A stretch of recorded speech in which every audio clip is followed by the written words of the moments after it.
മോളെ, ഇപ്പൊ എങ്ങനെയുണ്ട്? വേദനയൊക്കെ കുറവുണ്ടോ?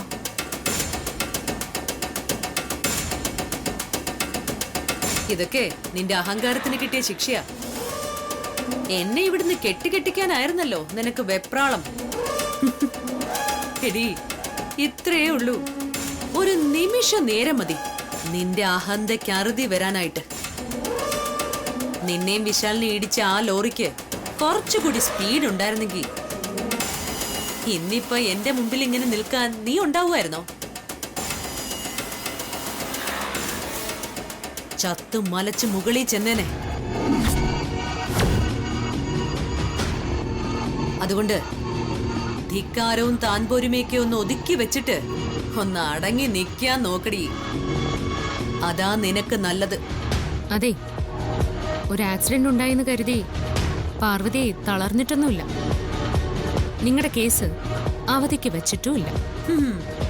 പ്രഭാവതി അമ്മേ, എന്ത് തന്നെയായാലും നിങ്ങൾ ഈ കുടുംബത്തിൽ നിന്ന് ഇറങ്ങിയേ മതിയാവൂ. അന്ന് പറഞ്ഞത് തന്നെ ഞാൻ ഇപ്പോഴും പറയുന്നു. സ്വന്തം വീട്ടിലേക്ക് മടങ്ങിപ്പോവാനുള്ള പെട്ടി മുറുക്കെ പിടിച്ചോ.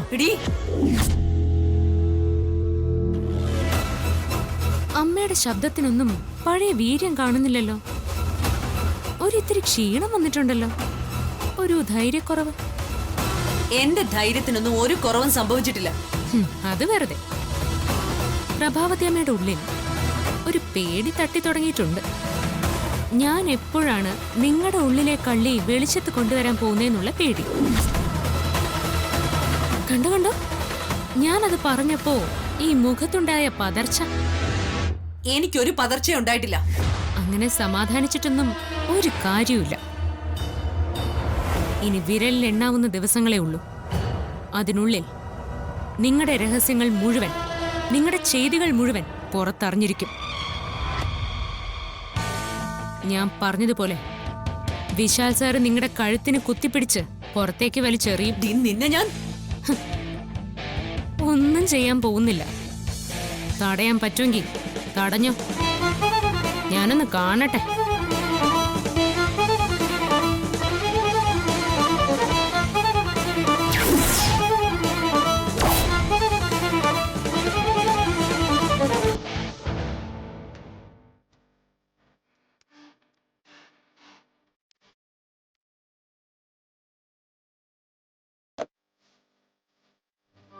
വിപിൻ സാറേ, സാറ് ഓഫീസിലേക്ക് ഇറങ്ങിയോ? ഞാൻ ഇറങ്ങും സാറേ, സാറിന്റെ കൂടെ ഞാനും ഓഫീസിലേക്ക് വരട്ടെ? എന്തിന്? വെറുതെ. വെറുതെയോ? പല്ലവി, എനിക്ക് ഓഫീസിൽ ഒത്തിരി ജോലിയുണ്ട്. ചേട്ടൻ ആക്സിഡന്റ് ആയി കിടന്നപ്പോൾ മുതല് ഞാനല്ലേ ഓഫീസിലെ കാര്യങ്ങൾ അവർക്ക് പകരം നോക്കുന്നത്. ഇപ്പോ അവര് ചെയ്യേണ്ട ജോലികൾ ഞാൻ ഏതാണ്ട് ചെയ്ത് തീർത്തിട്ടുണ്ടെങ്കിലും ഇനിയും കുറേയേറെ ചെയ്ത് തീർക്കാനുണ്ട്. അതിന്റെ ഇടയ്ക്ക് നീ കൂടി വന്ന അത് ശരിയാവില്ല. സാറിന് എന്റെ വിഷമം മനസ്സിലാവില്ല. നമ്മുടെ കല്യാണം കഴിഞ്ഞിട്ട് എത്ര നാളായി? ഇതുവരെ നമ്മള് ഒരുമിച്ചൊരു ഹോട്ടലിലേക്കോ ഒരു റെസ്റ്റോറന്റിലേക്കോ ഒരു മോളിലേക്കോ അങ്ങനെ എവിടേക്കെങ്കിലും പോയിട്ടുണ്ടോ? ഒന്നുമില്ലെങ്കിലും ഒരു ബീച്ചിലെങ്കിലും പോയിട്ടുണ്ടോ? അല്ല, അവിടെയൊക്കെ പോയിട്ട് നമ്മൾ പ്രത്യേകിച്ച് എന്ത് ചെയ്യാനാ? വെറുതെ അവിടെ ഇവിടേക്ക് ഒന്ന് കറങ്ങി നടക്കാന്നല്ലേ ഉള്ളൂ. അതൊന്നും എനിക്കറിയില്ല. സാർ എന്നെ ഇതുപോലെ ഏതെങ്കിലും ഒരു സ്ഥലത്തേക്ക് കൊണ്ടുപോയേ മതിയാവും. അവിടെ ചെന്നിട്ട് എന്ത് ചെയ്യാന്നല്ലേ പറയാം. അവിടെ ചെന്നിട്ട് നമ്മൾ രണ്ടുപേരും ചേർന്നിങ്ങനെ ഒരുമിച്ചിരുന്ന് ഫോട്ടോ എടുക്കും. എന്നിട്ട് ഞാനത് ഇന്റർനെറ്റിലിടും. ഇപ്പൊ എല്ലാരും അങ്ങനെയാ ചെയ്യുന്നത് സാർ. നമുക്ക് എവിടെയെങ്കിലും പോവാ സാറേ. ഞാനും കൂടെ വരാം. പല്ലവി, ഓഫീസിലെ ജോലി മാറ്റി വെച്ചിട്ട് ഒരു പ്രോഗ്രാമും ഇല്ല. അപ്പോ എന്നെ പുറത്ത് എവിടെയും കൊണ്ടുപോയില്ലെന്നാണോ? പല്ലവി, ഓഫീസിലെ കാര്യങ്ങൾ ആലോചിച്ചിട്ട് ഞാൻ ഏതെന്റെ തലയ്ക്ക് ഭ്രാന്ത് പിടിച്ച് നടക്കുന്ന അവസ്ഥയിലാ. നീയായിട്ട് ഓരോന്ന് പറഞ്ഞ് എന്റെ ഭ്രാന്ത് ഇരട്ടിപ്പിക്കരുത്. സാറേ, ഞാൻ സാറിനോട് ആവശ്യപ്പെട്ട കാര്യം ഒരു തെറ്റാണോ? വിവാഹം കഴിഞ്ഞ ഭാര്യയും ഭർത്താവും എവിടെയും പോവാതെ വീട്ടിൽ തന്നെയാണോ ഇരിക്കുന്നത്? ഓരോരുത്തർ എവിടെയൊക്കെ പോകുന്നു. ഹണിമൂൺ ആഘോഷിക്കാൻ വിദേശത്തൊക്കെയാ പോകുന്നത്. നമ്മളിതേ ഇതുവരെ ഹണിമൂൺ ആഘോഷിക്കാൻ വേണ്ടി ഒരിടത്തേക്കും പോയിട്ടില്ല. അല്ല, ഹണിമൂൺ ആഘോഷിക്കാൻ പറ്റിയ അവസ്ഥയിലായിരുന്നല്ലോ നമ്മള്. ആം, അതൊക്കെ കഴിഞ്ഞു. ഇനി അതേപ്പറ്റി ഒന്നും ഓർമ്മിക്കണ്ട. നമുക്ക് ഇനിയുള്ള കാര്യത്തെക്കുറിച്ച് ചിന്തിക്കാം. നീ അങ്ങോട്ട് മാറിക്കേ, എനിക്ക് പോണം. സാറേ, ഞാൻ ഇപ്പൊ വിദേശത്ത് പോയി ഹണിമൂൺ ആഘോഷിക്കുന്ന കാര്യമല്ല പറഞ്ഞത്.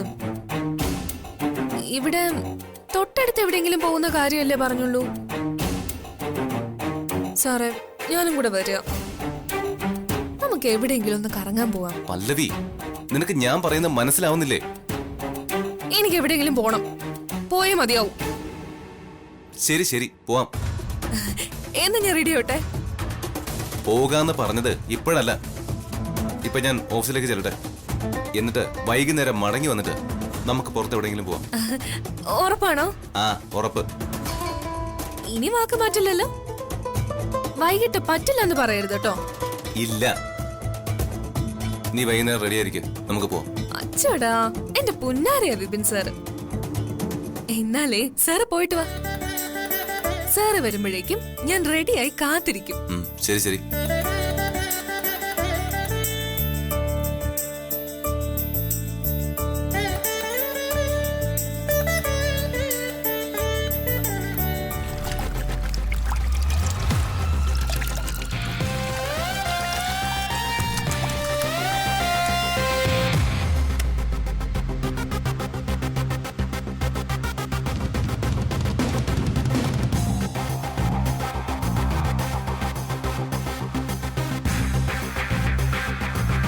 ഇതാരാം ഈ കാർ ഇവിടെ കൊണ്ടിട്ടത്?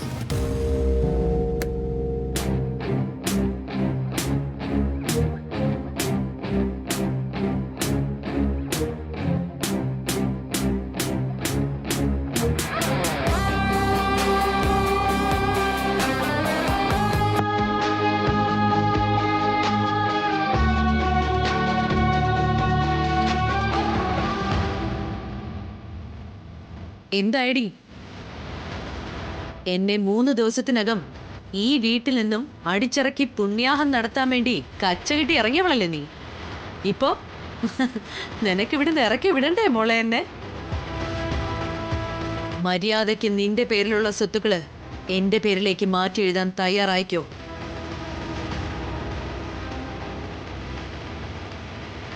ഇല്ലെങ്കിൽ കണ്ടല്ലോ നിനക്ക് കിട്ടിയ അനുഭവം. ഇതുപോലെയുള്ള അപകടങ്ങള് ഇനിയും എപ്പോ വേണമെങ്കിലും സംഭവിക്കാം. ആ, സ്വത്ത് വൈകാതെ എന്റെ കൈവശം വന്ന് ചേർന്നില്ലെങ്കിൽ പാർവതി, ഓരോ ദിവസവും നീ ഇതുപോലെ മരിച്ചു ജീവിക്കേണ്ടി വരും. ആ, ചിലപ്പോ നീ നിന്റെ വിശാൽ സാറും മണ്ണിനടിയിൽ പോവുകയും ചെയ്യും. അയ്യോ പ്രഭാവതി അമ്മേ, അങ്ങനെയൊന്നും പറയരുത്. ഞങ്ങളെ ഒന്നും ചെയ്യരുത്. എന്നെ ഉപദ്രവിച്ചാലും എൻ്റെ വിശാൽ സാറിനെ ഉപദ്രവിക്കരുത്. ആ പാവത്തിനെ ഒരു തരിമ്പ് പോലും വേദനിപ്പിക്കരുത്. അതിനു വേണ്ടി ഞാൻ എന്ത് വേണമെങ്കിലും ചെയ്യാം. പ്രഭാവതി അമ്മയുടെ കാല് പിടിക്കണോ? കാല് പിടിക്കാം. ഓ, സ്വത്ത് എഴുതി തരണോ? അതും ഞാൻ ചെയ്യാം. അങ്ങനെ വഴിക്ക് വാ. പ്രഭാവതി അമ്മ, നിങ്ങൾ എന്ത് കരുതി? ഞാൻ ഇങ്ങനെ കരഞ്ഞ് നിങ്ങളുടെ കാല് പിടിക്കുന്നു? എന്റെ പൊന്നമ്മേ, എന്റെ കൊക്കിന് ജീവനുള്ളിടത്തോളം കാലം നിങ്ങൾ എങ്ങനെയൊക്കെ എന്നെ ദ്രോഹിക്കാൻ ശ്രമിച്ചാലും, പല ആവർത്തി കൊല്ലാൻ ശ്രമിച്ചാലും, നിങ്ങൾക്കെതിരെയുള്ള എന്റെ ഈ നീക്കങ്ങൾ, അതിൽ നിന്ന് ഞാൻ ഒരിക്കലും പിന്മാറില്ല. നിങ്ങളുടെ മുഖം മൂടി പിച്ചി ചീന്തോന്ന് ഞാൻ പറഞ്ഞിട്ടുണ്ടെങ്കിൽ അത് ഞാൻ ചെയ്തിരിക്കും. അതാണ് എന്റെ ലക്ഷ്യവും. നടക്കില്ല പ്രഭാവതി അമ്മ, നിങ്ങളുടെ ഒരു പദ്ധതിയും ഇനി നടക്കില്ല. എന്നെയും വിശാൽ സാറിനെയും മണ്ണിനടിയിലാക്കാമെന്ന് കരുതുന്നത് നിങ്ങളുടെ വെറുമൊരു വ്യാമോഹം മാത്രമാണ്. എന്റെയും സാറിന്റെയും ആയുസിന്റെ അളവ് കുറയ്ക്കാൻ നിങ്ങളായിട്ടില്ല. ഓ, നെടുമാംഗല്യ യോഗമുള്ളവളാ ഞാൻ. ആ മംഗല്യയോഗം മായ്ച്ചു കളയണമെങ്കിൽ പ്രഭാവതി അമ്മ പല ജന്മം ജനിച്ച് ജീവിച്ച് മരിച്ചാലും സാധിക്കില്ല. ദേ, ഇവിടെ നിന്നേ ഒരു ചില്ലി കാശിന്റെ സ്വത്ത് പോലും നിങ്ങൾക്ക് കൈക്കലാക്കാൻ സാധിക്കില്ല. ഓ, അതിന് ഞാൻ അനുവദിക്കില്ല. എടി, അണയാൻ പോകുന്ന തീ ആളിക്കത്തും. ഹ, അതാ നിന്നിൽ ഞാനിപ്പൊ കാണുന്നത്. എന്റെ മുമ്പിൽ ഇങ്ങനെ നാവാടിയത് കൊണ്ട് നിന്റെ വായിലെ വെള്ളം പറ്റുമെന്നല്ലാതെ നീ വിളിച്ചു പറയുന്നത് പോലെ ഒന്നും ഇവിടെ സംഭവിക്കാൻ പോകുന്നില്ല. ചില്ലിക്കാശിന്റെ സ്വത്തെന്നല്ല, ഈ കുടുംബത്തിലുള്ളവർക്ക് ഒരു സൂചി കുത്താൻ പോലും ഇടയില്ലാത്ത വിധം ഇവിടുത്തെ സകല സ്വത്തുക്കളും ഞാൻ കൈപ്പിടിയിലാക്കും. നീ അത് പഞ്ചപുച്ഛം അടക്കി നിന്ന് കാണുകയും ചെയ്യും. കാണാം. എടി, നീ പ്രഭാവതിയെക്കുറിച്ച് ഇനിയും മനസ്സിലാക്കിയിട്ടില്ല. അതുകൊണ്ടാ വീണ്ടും വീണ്ടും നീ എന്നോട് കൊമ്പ് കോർക്കാൻ വരുന്നത്. അനുഭവം കൊണ്ട് പഠിക്കണം മോളെ. നീ ആ സുകുമാരനെ കണ്ടുപിടിച്ച് എനിക്കെതിരെ സാക്ഷി പറയിക്കാൻ ശ്രമിച്ചു അല്ലേ? എന്നിട്ട് എന്തായി? നിന്നെ കൊണ്ട് അതിന് സാധിച്ചോ? സാധിച്ചില്ല. ഇനി നിനക്ക് അതിന് സാധിക്കുകയില്ല.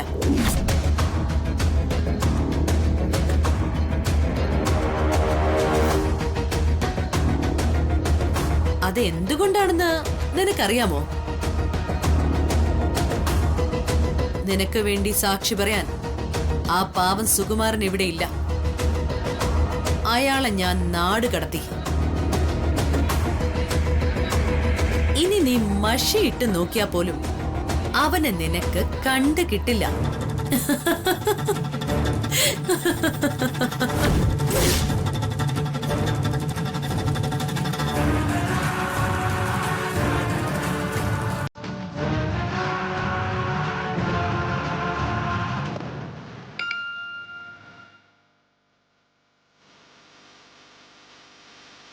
അതെ, ചിരിയും അട്ടഹാസമൊക്കെ കഴിഞ്ഞെങ്കിൽ ഈ മൊബൈൽ എടുത്തൊന്ന് നോക്കണം. അതില് നിങ്ങളുടെ ഈ പരിഹാസത്തിനുള്ള മറുപടി ഞാൻ അയച്ചിട്ടുണ്ട്. അമ്മ അതൊന്ന് നോക്കണം.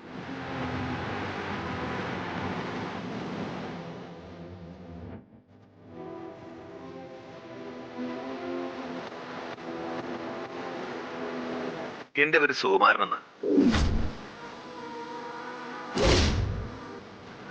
മാർക്കറ്റ് റോഡിലാ ഞാൻ താമസിക്കുന്നത്.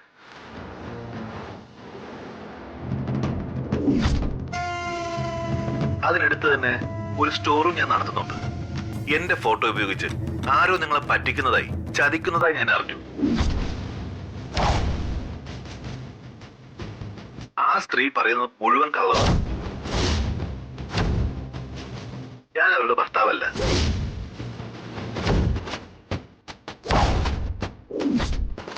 ഞങ്ങൾ തമ്മിൽ വിവാഹം കഴിച്ചിട്ടില്ല, കണ്ടിട്ടുമില്ല. ഞങ്ങൾ തമ്മിൽ യാതൊരു ബന്ധവുമില്ല. ഞാൻ എന്റെ ജീവിതത്തിൽ ഒരു വിവാഹം മാത്രമേ കഴിച്ചിട്ടുള്ളൂ. ആ സ്ത്രീയ എന്റെ ഒരേ ഒരു ഭാര്യ. ഞാനും അവളും എന്റെ കുട്ടികളുമായി സുഖമായി ഇവിടെ കഴിഞ്ഞു പോവുകയാണ്. വെറുതെ അനാവശ്യമായി ഒരു വിവാഹത്തിലേക്കും എന്നെ വലിച്ചിഴക്കരുതെന്ന് എന്റെ ഫോട്ടോ വെച്ച് നിങ്ങളെ കബളിപ്പിക്കാൻ ശ്രമിച്ച ആ സ്ത്രീയോട് പറയണം.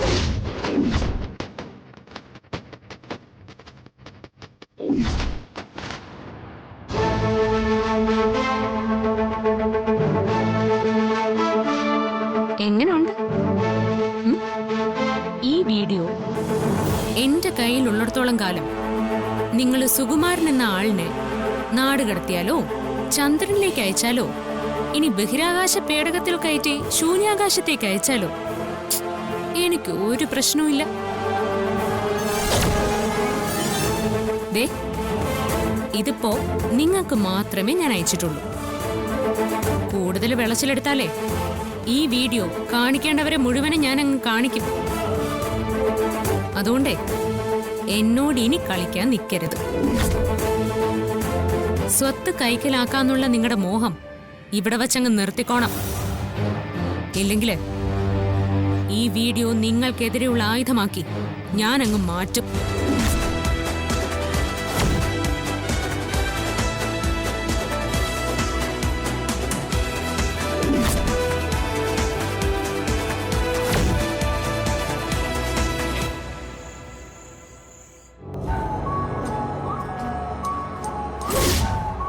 നിങ്ങളുടെ മുഖംമൂടി പിച്ചി ചീന്തോന്ന് ഞാൻ പറഞ്ഞിട്ടുണ്ടെങ്കിൽ അത് ഞാൻ ചെയ്തിരിക്കും. അതാണ് എന്റെ ലക്ഷ്യം. ആ സ്ത്രീ പറയുന്നത് മുഴുവൻ കള്ളവാ. ഞാൻ അവരുടെ ഭർത്താവല്ല.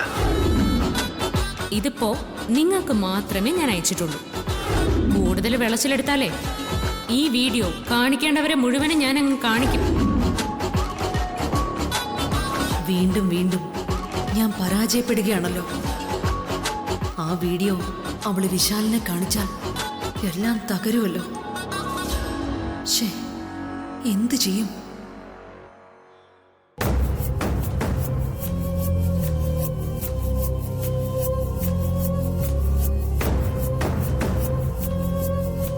പ്രഭേച്ചി, ആ, സുശീലയായിരുന്നോ?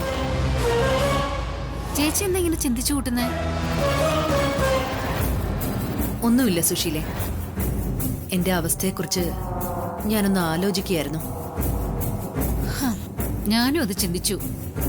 ഇപ്പൊ ഏതാണ്ട് എന്റെ അവസ്ഥയ്ക്ക് തുല്യ ചേച്ചിയുടെ അവസ്ഥയും. നമുക്ക് രണ്ടുപേർക്കും താങ്ങിനും തുണയ്ക്കും ഇപ്പൊ ആരുണ്ട്? ആ ജാസ്മിൻ ഉള്ളപ്പോ എനിക്ക് വലിയ ആശ്വാസമായിരുന്നു. അവളുള്ളപ്പോ മക്കളില്ലാത്ത വിഷമവും ഞാൻ അറിഞ്ഞിട്ടില്ല. അവള് പോയതോടെ വീണ്ടും ഒറ്റപ്പെട്ടു പോയൊരു ഫീൽ എനിക്ക് വന്നു തുടങ്ങി. പ്രഭേച്ചിയുടെ അവസ്ഥയെ അത് തന്നെയാണല്ലോ. കൂടെ ഉണ്ടായിരുന്ന അനിയനും പോയി. പേരിന് 3 മക്കളുണ്ടെങ്കിലും അവരാരും ഇല്ലാത്തതിന് തുല്യമല്ലേ.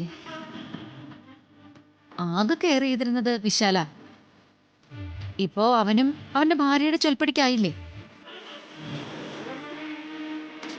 ശരിയാ നീ പറഞ്ഞത്. ആരുമില്ലെങ്കിലും വിശാൽ എനിക്കൊപ്പം എന്നും ഉണ്ടാവുമെന്നുള്ള ചിന്തയായിരുന്നു എനിക്ക്. അതും ഇപ്പൊ നഷ്ടപ്പെട്ടു. പ്രഭേച്ചി കരുതുന്ന പോലെ ഒരാളല്ല പാർവതി. അവളെ വലിയ ബുദ്ധിമതിയും. വിശാൽ അവളുടെ കൈപ്പിടിയിലായിട്ടുണ്ടെങ്കിൽ ചേച്ചി ഇനി ഒരിക്കലും അവനെ ആ പഴയ വിശാലായി പ്രതീക്ഷിക്കണ്ട. ഇനി ഇവിടെ നമ്മൾ കാണാൻ പോകുന്നത് പാർവതിയുടെ ഭരണം തന്നെ ആയിരിക്കും പ്രഭേച്ചി.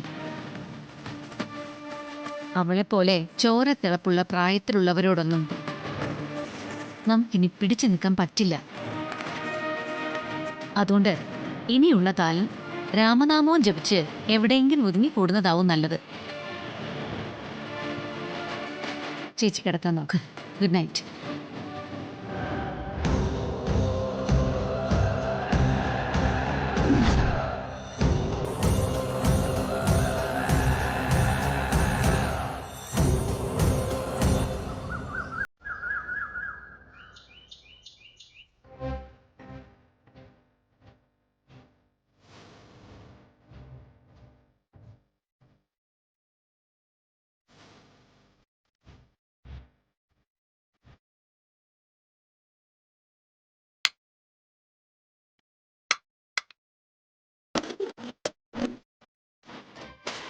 കഴിക്കാം മോനെ.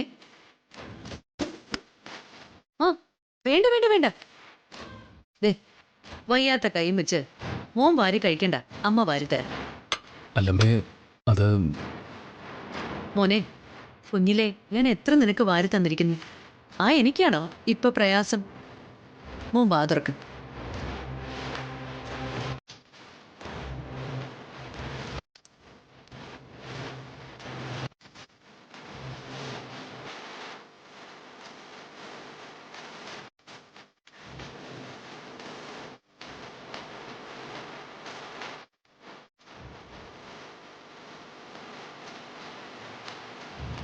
മോനെ, ദാ, കഴിക്ക്.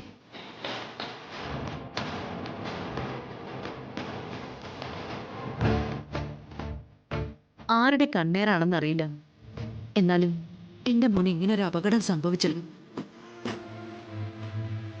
എന്തായാലും കണ്ണീ കൊള്ളാനുള്ളത് പുരികത്ത് തട്ടിപ്പോയെന്ന് കരുതിയാ മതി.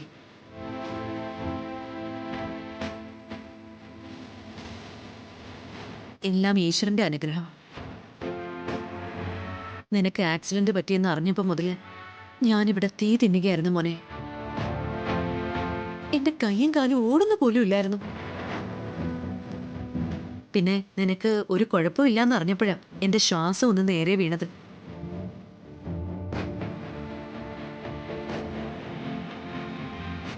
എന്റെ പൊന്നു മോനെ, ഈ അമ്മ വെറുതെ പറയുന്നതല്ല.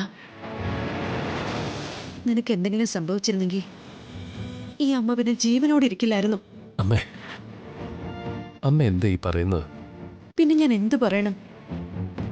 എടാ, നീ ഇല്ലെങ്കിൽ പിന്നെ ഞാൻ ജീവിച്ചിരുന്നിട്ട് എന്തർത്ഥമാ ഉള്ളത്? അമ്മ ഇങ്ങനെയൊക്കെ പറഞ്ഞ് എന്നെ വിഷമിപ്പിക്കരുത്. ഞാൻ പറഞ്ഞത് സത്യമാ മോനെ. മോനെ, നിന്നെ അത്രയേറെ ഇഷ്ടമാ എനിക്ക്. മോനെ, ഞാൻ നിന്നെ പ്രസവിച്ചില്ല എന്നേ ഉള്ളൂ. എങ്കിലും നിന്നെ ഞാൻ എന്റെ ചോരയിൽ പിറന്ന കുഞ്ഞായിട്ട് തന്നെയാ കാണുന്നത്. തുറന്നു പറഞ്ഞ എനിക്കെന്തോ വിപിനെയും വിനയനെയും കാളും ഒരു പ്രത്യേക ഇഷ്ടമാ നിന്നോട്.